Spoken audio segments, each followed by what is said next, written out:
Hi, I'm Ryan, a woodworker running a small business out of an even smaller workshop. Today we're going to be building a custom display case for a client out of solid sapele with a touch of mahogany plywood. Watch along to see how this turns out. Sometimes it's the projects that seem simple on the surface that end up requiring more thought than anticipated. I started this build by milling up some 4/4 sapele. I was planning on using mahogany for it, as the last time I tried to buy sapele, there was none around and it was suggested that I use mahogany. So this time I went in to buy some more mahogany and I was told that it has been red listed, which I guess isn't a good thing. So they suggested I go with sapele. Go figure?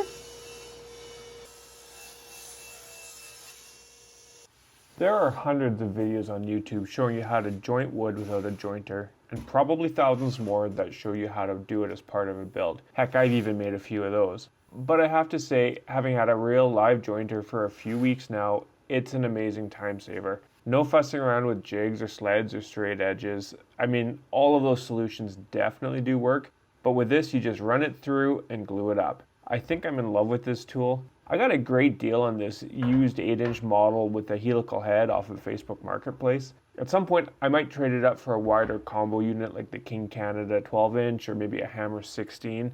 And while this might be a controversial take, sometimes tools really do matter. I glued up the panels and left them to dry overnight. After removing the clamps, I scraped off the dried glue here out of the joints using a cheap scraper I bought off of Amazon. On the surface, this does appear to work well, but I find it leaves a bit of tear out in the glue joint. Any suggestions on what you would do here? Let me know in the comments. With the panels for the shelves and the cabinet all glued up, it was time to start cutting them to size. I had jointed the outside edges, so it was as simple as running them through the table saw to get them to the right width. I used my Incra Miter Express crosscut sled to cut each piece to width. The cabinet box pieces all get cut to 45-degree miters and the shelves are cut at 90 degrees. Nothing crazy here. I am having some issues with the Miter Express sticking towards the end of the cut, so I think I might need to adjust the runner on the sled a bit or maybe wax it or something. With all the miters cut, I put the cabinet box together using these fancy band clamps I bought for like $11 each. They work great for clamping up boxes and I'm really impressed with them. I had cut the shelves a bit deep so I could test fit them and confirm that the 22.5-degree angle I wanted the shelves to be at looks okay. With that confirmed, I set my table saw to 22.5 degrees and ripped both long edges off each of the shelves. I finished up the shelves by sanding them with 80, 120, and 150 grit. Now it's time to lay out the joinery for these shelves. I figured it was another good opportunity to use everybody's favorite joinery tool, the domino. I decided to do 4 dominoes, 2 per each side, in each shelf. I used 4mm dominoes here for a couple of reasons. 1, the shelves are 5/8 of an inch thick, and that seemed to make sense. And 2, the 4mm cutter was already in the domino. These are not going to have to support much weight, and I think this was the right choice. Of course, you could cut a stop dado, or use screws and plug the holes, or use dowels and achieve the same result. I have a domino, I love the domino, so that's what I used. After marking out the lines for the shelves and the dominoes on one side, I lined up the 2 end panels and marked the beginning and end of each shelf. Then I transferred the measurements from the side panels to each of the shelves. One trick with cutting the mortises on the flat surfaces is to mark a line 1/3 of an inch back from the center of the desired mortise. You can then reference the back plate of the domino to that set back line, and your domino will cut right where you want it to. It's about 8.5mm for those keeping score. I cut all the mortises on both sides on the middle wide setting to allow a bit of wood movement through the seasons and just to give a little bit more flexibility. It should be fine. Lastly, I cut the dominoes in the shelf pieces to match those in the side panels. I ripped down a couple of strips that I had left over from the shelves to use as little lips on the edge of each of the shelves to keep items from sliding off. Here I'm just test fitting them to make sure that they look good.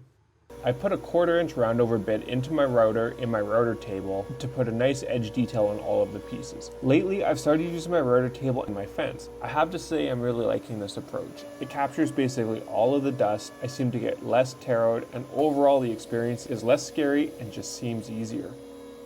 This is the dejected posture of someone who knows that a glue up is going to suck.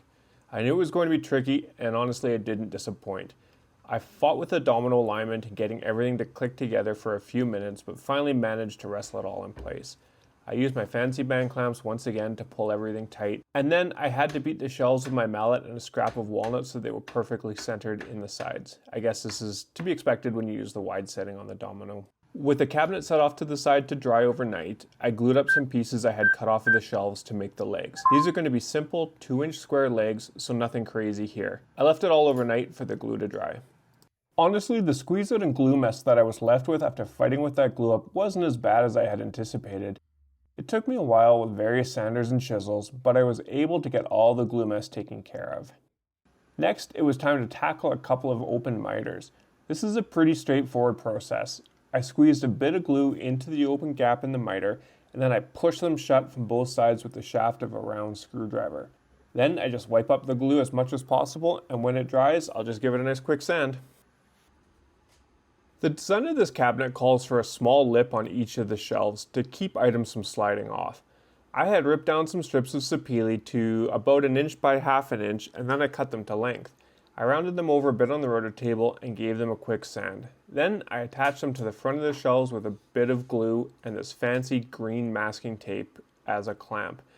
I mentioned in one of my previous videos, I have the world's cheapest, least sticky masking tape. I think I just need to replace it. It seemed to work well here, but I had to use a lot of it, and well, yeah, it worked. Moving back to the legs while the glue on those shelves dried, I ran the glued up section through the jointer a couple of times to get 2 flat, square edges.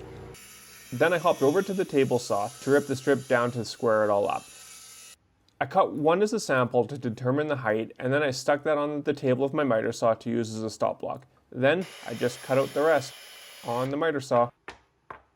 This next step was a bit sketchy. I managed to round over all of the sides except those that will be glued down to the cabinet on the router table. I closed off the movable fence pieces as much as possible without hitting the router bit and carefully moved each leg along the fence and through the bit. Nothing dramatic happened, but I was pretty mindful of where my fingers went.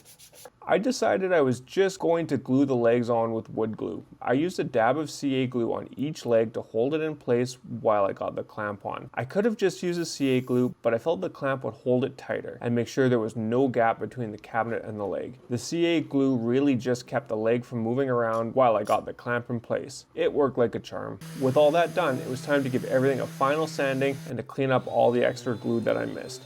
After that, I vacuumed everything off, gave it a blow off with my leaf blower, and wiped the entire cabinet down with some natural orange flavored mineral spirit stuff. I used General Finish's high gloss water-based finish on this.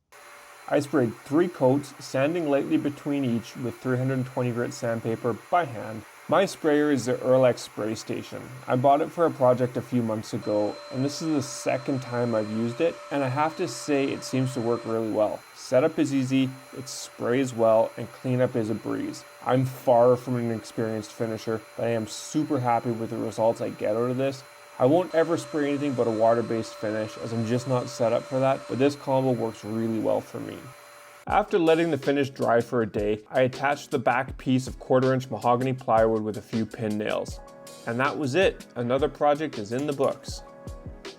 I really hope you enjoyed watching along with this video and found at least one thing helpful or maybe even entertaining. Thanks for sticking around to the end, and if you really want to help me out, I would really appreciate a like or subscribe or just leave a comment below and let me know how I'm doing. Have a great day.